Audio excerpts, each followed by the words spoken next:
waxtu xoj ñu génn ci élection législative yi. ñu avancer un tout petit peu dans le cadre économique. parce que dafa am ay données yoo xam ne également le gouvernement de Ousmane Sonko jot na ko génnee. notamment le premier ministre moom moo ci jiitu woon. ñu daal di ko wax mais bi ñu ko waxee gis nañ également yenn organisation yoo xamante ni ak nit ñu bare jot nañ ci commentaire. Moody's moom tamit bokk na ci ñi nga xam ne ñoo njëkk na génne ay chiffres ak tamit lu jëm ci wàllum appréciation gu mu am ba tax résultat yi mu génnee sax note bi dañu wàcc jàpp ne dafa wàcc. pour Sénégal jógee B3 ba B1.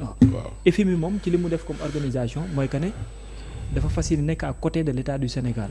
waaw ñenn ñi ne salué nañ ministre Cheikh Diba moom tamit ne dina wut ay alternatives noo gisee déjà sorti premier ministre bi ak gouvernement mais surtout également Moody's mi nga xam ne joxe na ay notam te mu def favorable pour Sénégal. bon en fait dafa am loo xam ne loi moo ko tënk moo si tënk les gouvernants. dafa am lu ñu tuddee loi sur le code de la transparence c'est une directive de l'UEMOA qui a été internalisée par une loi. D'accord. Loi code de transparence boobu moo indi que les ministres et certains gestionnaires de disons de ressources publiques ñuy def déclaration de patrimoine balaa ñuy jël fonction. D'accord. Mais ci biir loi boobu dañu ne s'il y a changement de régime. Waaw. Le régime sortant fait l'état des lieux des finances publiques. D'accord. Le transmet à la Cour des comptes pour certification et le rend public. D'accord maanaam bu ñu yegsee bés dañuy càmbar lu ñu fi fekk ko ci Cour des comptes. jox ko Cour des comptes. Cour des comptes ne yéen la ngeen càmbar baax naam baaxul. Après ñu war ko wël fësal ko nit ñi gis ko. D'accord loolu la loi bi wax. Donc aujourd'hui boo seetloo même dans le communiqué du FMI. waaw bu ngay tudd dañu ne les autorités ont communiqué des résultats préliminaires. Le préliminaire est important. Exactement. Donc ça veut dire que officiellement ce qu'a dit le Premier ministre c'est pas encore certifié. D'accord. La Cour des comptes ne l'a pas encore validé. D'accord. Moo tax day xaw a mel ni ba ñu génnee rapport provisoire Prodac. waaw ñu teg ko ci mbedd mi alors que rapport définitif amagul. fu mu toll anticipation kon am na. oui anticipation et précipitation am na. précipitation aussi. oui parce que l'objectif du Premier ministre derrière c'est un objectif purement politique mooy lañ doon waxtaanee léegi législative yi. cibler ses adversaires. mais oui donc tey jii nii. déjà loolu loi bi dafa ne da nga ko war a def dans les 3 mois à ton installation. waaw ça a été fait 6 mois après. Premièrement. Oui. Et deuxièmement date bi weesu na. ñaar loolu pour nga mën a ne baax naam baaxul il faut mu am ku valider li nga def te li nga def ko war a valider mooy Cour des comptes. Il y a pas eu de validation de la Cour des comptes. Jusque là. Boo seetloo sax le communiqué ou la sortie du FMI nee naa la on parle de résultats préliminaires. Même Bassirou Diomaye dans son tweet il a parlé de résultats préliminaires parce que xam nañ ni loolu noonu c'est pas encore validé ni certifié. Donc de ce point de vue comme c'est pas encore validé et certifié boo ko waxee mooy conséquence immédiate bu ngay tudd noonu. mooy la dégradation. Par Moody's de notre notation. mu des nag maintenant 2 autres agences de notation yu war a ñëw. Standard & Poor's et Fitch. D'accord. Donc ñooñu tamit parce que il faut savoir que dafa mel ni tey jii nii médias yi boo jëloon médias yi. Sénégal fii. Quel est l'instrument buy tax chaque jour médias yi di xullu mooy sondage bu amee. waaw dëgg la. Parce que derrière le sondage c'est un enjeu économique. waaw bu ñu nee Seneweb c'est la plus grande chaîne la plus écoutée. Donc conséquence directe mooy ku bëgg am visibilité da ngay dem Seneweb. Effectivement directement. N'est-ce pas? Ouais. Mais bu dee Bachir dafa yor télém te moom bëgg a contester loolu danaan lu Seneweb wax du dëgg wala lu sondage bi wax du dëgg. Pour protéger aspect économique moom tamit. Merci beaucoup. Ouais. Donc chaque fois que tu émets un avis sur la place publique. Pour un État ça a des conséquences directes sur l'économie. Ce qui fait que Moody's génne notam te notu Moody's bi lan la wax le Sénégal est un pays à surveiller. Dès que tu rentres dans la catégorie des pays à surveiller. Ça veut dire que tey jii nii nit ki bu waree ñëw indi sa réew il y réfléchit à 2 fois. maanaam wóolootuñ la daal. Parce que premier ministre Ousmane Sonko lu mu def tax na investisseurs yi ñàkk wóolu Sénégal surtout que il a produit des résultats provisoires c'est pas des résultats définitifs. D'accord. tax na nit ñi ñàkk wóolu Sénégal.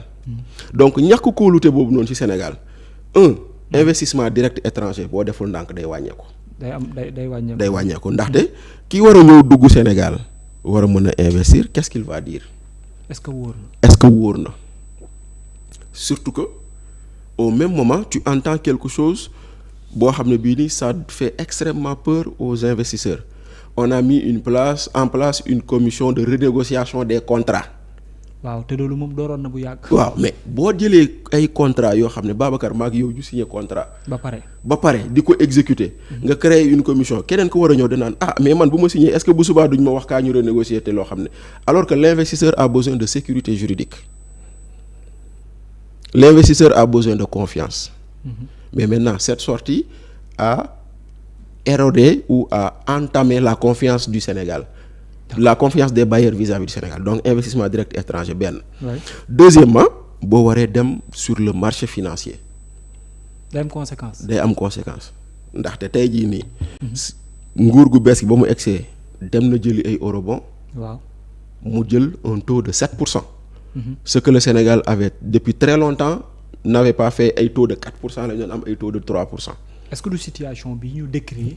oui non c'est-à-dire que les eurobonds sont antérieurs à la situation décrite mais je dis bu ëllëgee Sénégal war a demaat sur le même marché wuti waat xaalis boo deful ndànk de 7% on peut passer à 10%. Parce que les gens vont dire ak doute bii nii Moody's nee na c'est un pays à surveiller donc la prime d'assurance va être plus importante le risque va être plus important. Les gens vont dire j'ai besoin du maximum de garantie avant mu ci dugal sama xaalis. donc loolu également beneen conséquence la boo xam ne dañ ko am maintenant nag. est-ce que sortie FMI du xaw a étouffer loolu. waaw mais xam nga FMI a dit les résultats provisoires. donc ça veut dire que FMI xam na ni les résultats qu'on lui a présentés. ne sont pas des résultats définitifs. Maintenant en attendant que les résultats définitifs sortent pour confirmer ou infirmer la chose mais déjà la conséquence directe mooy lii Moody's def maintenant nag FMI mënul lu dul jàpp. ànd ak gouvernement du Sénégal rester aux côtés du Sénégal. Oui, ce que le président salue parce que tey jii nii munoo ànd ak nit liggéey ba egsi fii nii. ñu ne liggéey bi baaxul nga ne maa ngi dem sama yoon munoo ko def donc ce n'est même pas bon pour l'image du FMI de lâcher le Sénégal dans une situation pareille. D'accord. Parce que bu boobaa on va leur dire que yéen vous n'êtes que des mercantiles seen bopp rek ngeen fi nekkal ak yooyu donc ils sont obligés d'aller ensemble de cheminer ensemble mais nag na Sénégalais yi xam ni nag. Ça nous annonce des lendemains difficiles. Ça veut dire que annonce bi c'est vrai c'est pour se dire que voilà ñun ci dëgg la ñuy dox ci nangam ak nangam mais par la suite aussi ça va faire souffrir les gens. Non, les Sénégalais vont souffrir. Que les Sénégalais s'attendent à souffrir sur 2025 parce que déjà il faut comprendre que jusque-là ce gouvernement exécute ce que le président Macky Sall et son gouvernement ont laissé ici. yaa ngi dégg maintenant léegi je vais vous dire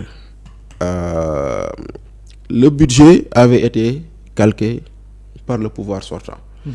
Ils sont en train d'exécuter le budget boobu moo tax ñu dem sur le marché financier uti ay eurobond moo tax ñu dem sur le marché des obligations de l'UEMOA uti fa xaalis mais bu fekkente ne da nga dem ren ji à un taux de 7%.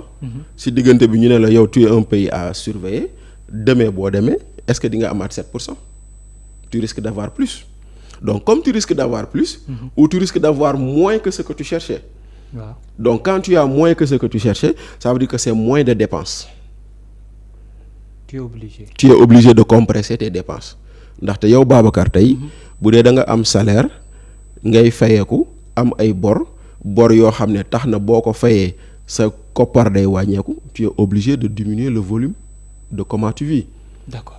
Donc tu es obligé bu fekkonte ne ngoon bu ne da ngay dem fast food nga ne non ngoon bu ne xaar ma dem jënd cere wala ma dem jënd fonde donc attention à ce que situation bi tax y aura très peu d'investissement dans des secteurs sociaux. te Sénégalais yi soxla nañ ko. Tes dépenses ils sont obligés aussi de compresser. Oui, tu seras obligé de compresser tes dépenses. Tu seras obligé de compresser ton investissement. Quand tu compresses l'investissement mooy defaratoo tabaxatoo. et cetera. Donc voilà da ngay yeggali rek wala nga xaar donc et bu boobaa nag les Sénégalais vont le ressentir D'accord. waaw sans compter que le FMI aujourd'hui bu leen fàtte ni quand il dit le FMI va accompagner le Sénégal mais xamal ni cet accompagnement ne se fera pas sans condition. Le FMI du ñëw mukk lu dul mu indaale ay conditions. mais notam bu mujj bi mu ñëw aussi FMI dafa cible ay secteur macroéconomique. justement financement interne yi. justement dem sax ba ñuy waxal sax redressement fiscal yi. voilà nga wax nañ ko ak déficit budgétaire bi. voilà yooyu yëpp jot na ko cité. parce que xam nga tey jii nii économie c'est circulaire. d'accord. gis nga tey jii nii bouteille ndox bii nii. dafa am ku ko defar. pour mu defar ko dafa créer société dem uti agrément dem def étude d'impact environnemental leneen ak leneen taxawal usine am recruter ay nit produire ndox mi bu ko produire mu am ay commerciaux yu ko yóbbu ci grande surface yi ak boutique yi nga mën ko jënd tegal ma ko fii. circuit la donc circuit boobu noonu loo ci laal rek mu ressentir feneen day impacter feneen donc si aujourd'hui on dit par exemple il faut réduire le déficit budgétaire et que pour réduire le déficit budgétaire il faut compresser les dépenses boo nekkoon entreprise fii Seneweb ñu ne on compresse les dépenses xëy na fu ngeen doon jënd fukki bouteilles yi ndox juróom-ñaar ngeen fa mën a jënd. mooy dem laale ji même secteur bi la mooy subvention yi. exactement donc boo fekkente ne yow fukk nga doon jënd nga jënd juróom-ñaar kon kii doon produire fukk parce que xam na ni yow sa besoin fukk la il est obligé mu wàññi production am te pour mu wàññi production am il va falloir que moom mu wàññi ses coûts de production. donc ces coûts de production bokk na ci des recrutements. il va se dire ok. donc comme léegi juróom-ñaar laa mën a produire j'ai pas besoin de fukki nit pour produire juróom-ñaari bouteilles. donc il me faut wàññi sama personnel donc attention moo tax may ne les Sénégalais risquent de ressentir durement la situation à venir ndaxte tout est lié. mais Cheikh Diba dans ce cas dans le communiqué bi nga xam ne Moody's moom la def. dafa ne moom ci jëmmam fi mu toog ñu ngi tëgg ay alternatives. waaw. joxe na ay pistes. waaw jàpp na ne am na nu ñu koy toppee. waaw na nekk ay procédures yoo xam ne dina servir davantage comme intérêt. waaw on espère maintenant xam nga fii la ñuy xaaree le génie du pouvoir mooy maanaam. dem nañ ba nekk dos au mur. sës nañ. mais par un coup de génie. par une baguette magique. on arrive à sortir de cette situation et on l'espère maintenant Cheikh Diba lu mu wax annonce la. maintenant nan lañ fay eggee gisaguñ ko bu ñu ko gisee on appréciera mais dans tous les cas. c'est tout à fait normal. D'accord. C'est tout à fait normal que par exemple un gouvernement cherche à sortir xoolal par exemple en France. jëlal le premier ministre Michel Barnier. il a dit qu'il a trouvé un déficit budgétaire plus important que ce qu'il pensait. Quand il est arrivé. Quand il est arrivé. Remplacé récemment. Gabriel Attal. Mais il n'est pas allé comme le premier ministre Sonko jusqu'à accuser de faussaire notre administration. xam nga loolu moo leen wutale. donc lui il est venu il a simplement dit que le déficit budgétaire je le trouve beaucoup plus important que je ne le pensais. Et on va faire face. donc faire face boobu noonu lan lay jur moom la Cheikh Diba di wax fu mu toll nii. donc mise en œuvre nee na standards internationaux yi de manière élevée. waaw yokkat na ci encore trajectoire claire sera définie pour abaisser les taux d'endettement. oui il y a des économistes également qui proposent également trouver des alternatives de manière interne c'est-à-dire l'économie interne. non xam nga fii nii pour man l'économie interne. c'est une chose c'est élargir l'assiette fiscale. Élargir l'assiette fiscale. waaw élargir l'assiette fiscale ne veut pas dire Babacar ak Bachir Fofana kaa leen yokk lu ngeen di fay impôt non c'est faire en sorte que ñi nga xam ne du ñu fay impôt. ñu koy fay. pour man c'est là l'un des leviers yoo xam ne ñoom mën nañ ci dem pour kii parce que effectivement il y a des niches fiscales énormes. C'est vrai. Il y a énormément de niches fiscales. Rien que sur le foncier bâti. jëlal exemple boobu. mais côté boobu tamit bul fàtte ne FMI avertir na fa nee na situation macroéconomique bi également ni ñuy fàtte un peu entreprise yi.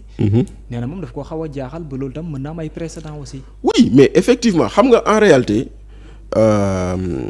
il ne faut pas tuer la poule aux œufs d'or loolu la FMI di bëgg a wax si lu ma comprendre. mooy maanaam trop de pression fiscale tue l'économie. C'est vrai. donc il faut faire en sorte de ne pas tuer l'économie. Parce que tey jii nii qu'on le dise ou non il y a des investisseurs qui ne sont plus au Sénégal il y a des Sénégalais qui ont délocalisé leur investissement dans d'autres pays ndax pression fiscale non ce n'est même pas une pression fiscale c'est de l'inquisition fiscale. Inquisition parce que lu ñuy def nii c'est de l'inquisition fiscale donc c'est-à-dire que topp nit tongal nit ak yooyu mais xam nga. gis nañu Woodside nga xam ne. mais fan la mujj du da leen porter plainte. diggante ñoom ak tribunal ñu ngi. mais voilà mu ngi noonu. waay donc mais est-ce que jaroon na ko.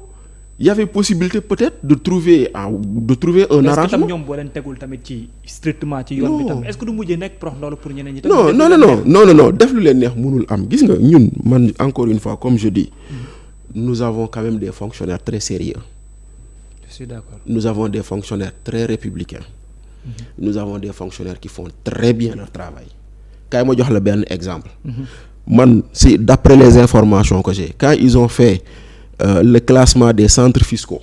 Oui. Le centre fiscal de Mbour est arrivé premier en termes de recouvrement fiscal. Et pourtant centre fiscal de Mbour boobu. waaw ku fa nekk il s'appelle Magaye Boye c'est le maire de Khombole et il est de l'APR. Donc ça veut dire que liggéeyam da koy def. te xoolu ci ndax fii la bokk. non loolu moo tax ma naan c'est-à-dire que tu regardes Magaye Boye tu arrives à disons te dire c'est ça le professionnalisme qu'on attend dans une administration. C'est vrai aussi. peu importe parti politique bi peu importe ton appartenance politique état ngay liggéeyal nga def li nga war a def kon tey jii nii gis nañ ni par exemple loolu am na ça veut dire que tey muy Woodside muy keneen. ba ci presse bi sax. oui am na nuñ doon defee. seen redressement fiscal du doon jur coow li du mel ni te di nga am lu nga bëgg. mais à la fin il paraît aussi il y a eu des s'asseoir sur la table. mais foofu lay mujj. waay mais foofu lay mujj que ça soit Woodside di ngeen toog ci table bi négocier. mënul ñàkk que ça soit la presse di ngeen toog ci table. est-ce que baaxul tamit pour xëbal. non parce que tamit am na ñuy wax ne li fi nekkoon aussi c'est un peu dégradant. non l'économie c'est d'abord la confiance. waay loolu Babacar na ko ñëpp xam. fooy dugal sax alal fu nga wóolu la. d'accord tey jii bu ma ñëwee sa kër ne la Babacar lebal ma junni boo ma wóoluwul ni bu la wóoruwul ni man dinaa la fay. waaw di nga ma utal ngànt. d'accord kon nag noonu la mel tamit maintenant l'État doit d'abord instaurer un climat de confiance entre moom ak les privés. d'accord parce que l'État est actionnaire dans toute chose dans ce pays. d'accord ndaxte man Bachir Fofana bu ma créer sama entreprise jaay ndox. waaw État est actionnaire laaj ma naka. vraiment parce que bu ma liggéeyee ba pare dañ ma ne demal fayi impôt. waaw kon lépp lu waay di def. bokkul ak ndaw ñi fay liggéey. bokkul ak emploi bi dañ ma naan demal fayi impôt. yow boo ñëwee di jënd bouteille bi bu ma la ko jaayee 100 francs jàppal ni ci biir 100 francs boobu noonu am na 18% de TVA boo xam ne état moo ko moom te yow yaa ko fay. man je ne suis que un collecteur. man collecteur la parce que dama koy collecter dajale dem joxi ko état. Donc l'état est actionnaire en tout. Maintenant en contrepartie. Pour que man mu mën a investir mën a créer de l'emploi créer de la richesse et de la valeur ajoutée le climat de confiance est d'abord fondamental. Après nag arrive l'environnement des affaires. Après arrive maintenant la qualité de la main-d'œuvre ci man ndaxte tey jii boo jëlee yenn entreprises yi dans la zone Sabodola. Oui. Les gens se plaignent du fait que ay yeneen nationalité ñoo fay liggéey. Pourquoi? Parce que qualification boobu noonu ñun amuñu ko. Donc il faut investir dans la formation il faut investir dans la formation professionnelle pour que dans 5 ans bu ki nit ne man damay defar fii entreprise sangam mu am ay qualification yu war a mën a exercer loolu. D'autant plus ñoom li ñuy woote mooy souverainisme boo xam. Mais merci beaucoup. ay nit ñi ne ci biir merci réew mi beaucoup ñu koy jëf. waaw donc voilà donc mu ngi noonu donc quelque part. C'est tout ce climat de confiance là. Que l'État doit restaurer. Pour que justement économie mën a dox parce que Babacar nañ ko wax te dee dëkk bi dara doxul. lépp a taxaw dëgër na moom dëkk bi dëgër na ndaxte la dernière mission du FMI l'a dit dëkk bi dëgër na ndaxte ANSD wax na ko barki démb sur nu mu tuddati sur une note qu'il a sorti. xam nga qu'il a sorti. Donc pour dire quoi dëkk bi nag bu dëgëree. du dox nee naa leen tout est circulaire. D'accord tout est circulaire. mooy économie gis nga ñun immeuble bii ñu nekk. Ça abrite un lieu de recherche de visa n'est-ce pas. Oui. boo génnee ci suuf. am na ñeneen ak ñeneen di nga gis koo xam ne parce que day fii c'est une concentration humaine bu fiy ñëw di nga gis mu ñëw teg ndékki. waaw kii ñëw indi caaf jaay. ca wet ga fee. ca wet ga fee kii ñëw indi ndox jaay. kii ñëw ne xaaral comme ñi dañ fii ñëw di daje dinañ soxla timbre dinañ soxla enveloppe xaaral ma ñëw teg fi benn kees goo xam ne damay jaay loolu. kii ne dinañ soxla foofu donc. jaaykatu café baa ngi fi jaaykatu café mais voilà. donc rien que ça boo ko xoolee da ngay xam ni lii mooy économie. donc yow boo jëlee sa dërëm ñëw ba fii nii ne xaaral ma jënd café borom café googu day jënd ndox. jënd gaz jënd suukar jënd café pour mën la jaay café. dëgg la. te kooku il faut mu dem seeti keneen et ainsi de suite mais bu fekkente ne fa muy dem seeti nee nga kooku non yow sàcc nga kaay fay impôt nga nekk di dàqanteeg moom mais ça réduit son volume et non mais attends quand ça réduit son volume ça réduit tout lépp la siy topp donc moo tax il nous faut faire attention moo tax quelque part. boo xoolee États-Unis waaw chaque fois qu'il y a une élection. les marchés financiers dañ koy ressentir. da ngay gis par exemple ñu ne les marchés financiers par rapport à telle déclaration de Donald Trump le cours a baissé wala le cours a augmenté parce que waxu kilifa dafa am solo moo tax ñu naan kilifa warul wax du n'importe quoi. dëgg la voilà foofu noonu nag. ngay gis ni par exemple. est-ce que pour yow da nga jàpp ne njuumte la wala. non Ousmane Sonko day préparer élection législative. non pour dire day campagne. oui day campagne day préparer élection législative. ñu bari dañ ne. c'est le moment c'est ce qu'il devait faire. oui mais bon après bon voilà non xam nga tu avais 3 mois pour le faire et tu ne l'as pas fait dans les 3 mois loolu ngay njëkk a constater. d'accord da ngay constater ni loi moo la ne boo jëlee nguur ñetti weer yu njëkk yi da nga war a def état des lieux. te ñetti weer yooyu jàll na état des lieux amul n'est-ce pas. ñu ne la benn boo defee ñaar boo defee état des lieux jox ko Cour des comptes mu valider ko fii amul validation. mooy deuxièmement maintenant boo ko génnee période bi tu ne veux dire qu'une chose et dëkk bi métti na lu tax mu métti ñi fi nekkoon ay sàcc lañ parce que Ousmane Sonko a même dit Macky Sall a menti aux Sénégalais. Oui. Son gouvernement. On menti Macky Sall et son gouvernement ont menti aux Sénégalais. Oui. Et pourtant quand Bougane a dit Ousmane Sonko a menti dañ ko woo convoqué ko. Oui. léegi Sonko a le droit de dire Macky a menti mais Bougane n'a pas le droit de dire Macky a menti. Ce qui ne doit pas se dire dans l'espace public aussi. Alors, oui, d'accord. Mais ça ne doit pas se dire. Mais dès l'instant que lui le dit. Il le dit, oui. Il permet à d'autres de le dire. Également de le dire aussi. kon nañ xam loolu. Exactement. kon nag tey jii nii moom bu mënee taxaw ne Macky Sall a menti keneen ko waxee waruñu ko ci topp. loolay benn. maintenant moom ba mu koy wax c'est parce que mu ngi waajal élection lay waajal. mais est-ce que amoo ci mbetteel du fait que Ousmane Sonko génne liste des noms et malheureusement jusque-là personne d'entre elles n'a réagi. Ce que moi j'ai trouvé décevant effectivement c'est cette situation. Oui, je suis déçu de voir. Voilà, est-ce que nekkuñ tam di waajal parce que APR génne na communiqué. mais man je croyais sax que dans le communiqué il allait donner une date. Mais APR ils ont attendu 10 jours pour donner un communiqué 10 jours. Waaw, c'est vrai. Pour donner un communiqué Ousmane Sonko a fait sa sortie le 26. ñoom le 5 lañ génne seen ko muy benn. Et man j'aurais aimé voir une conférence de presse à la place du communiqué. Man dama yaakaaroon ci communiqué bi dinañ ci joxe date. Voilà mooy loolu c'est-à-dire que lu mu wax c'est faux. Waaw te alors que Ousmane Sonko a donné des chiffres si c'est faux démontre-moi que c'est faux muy benn. Waaw ñaareel bi ñu mu tudd ñëpp yàlla mu ngi def ñoom ñëpp ñu ngi dund kenn génnu ci àdduna. ñu bari ñu ngi ci réew mi. ñu bari ñu ngi ci réew mi.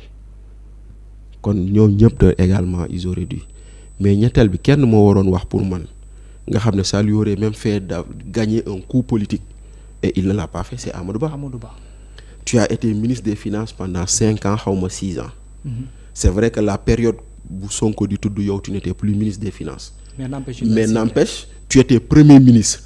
Chef de gouvernement et que tu as endossé tout ce qui a été fait terewul Ousmane Sonko tudd la kon man maa doon Amadou Ba. dañuy Ousmane Sonko day woote conférence de presse tey ca ëllëg sa ma woote conférence de presse tontu ko te loolu laa gisul moo tax je suis déçu des anciens ministres de l'ancien premier ministre ñoom ñëpp nga xam ne ils auraient pu apporter une réplique à ça et defuñu ko et bu boobaa ça accrédite l'idée comme quoi Ousmane Sonko lu mu wax dëgg la parce que sénégalais dañ naan ku weddiwul c'est parce que lu ñu la waxal dëgg la voilà. Grand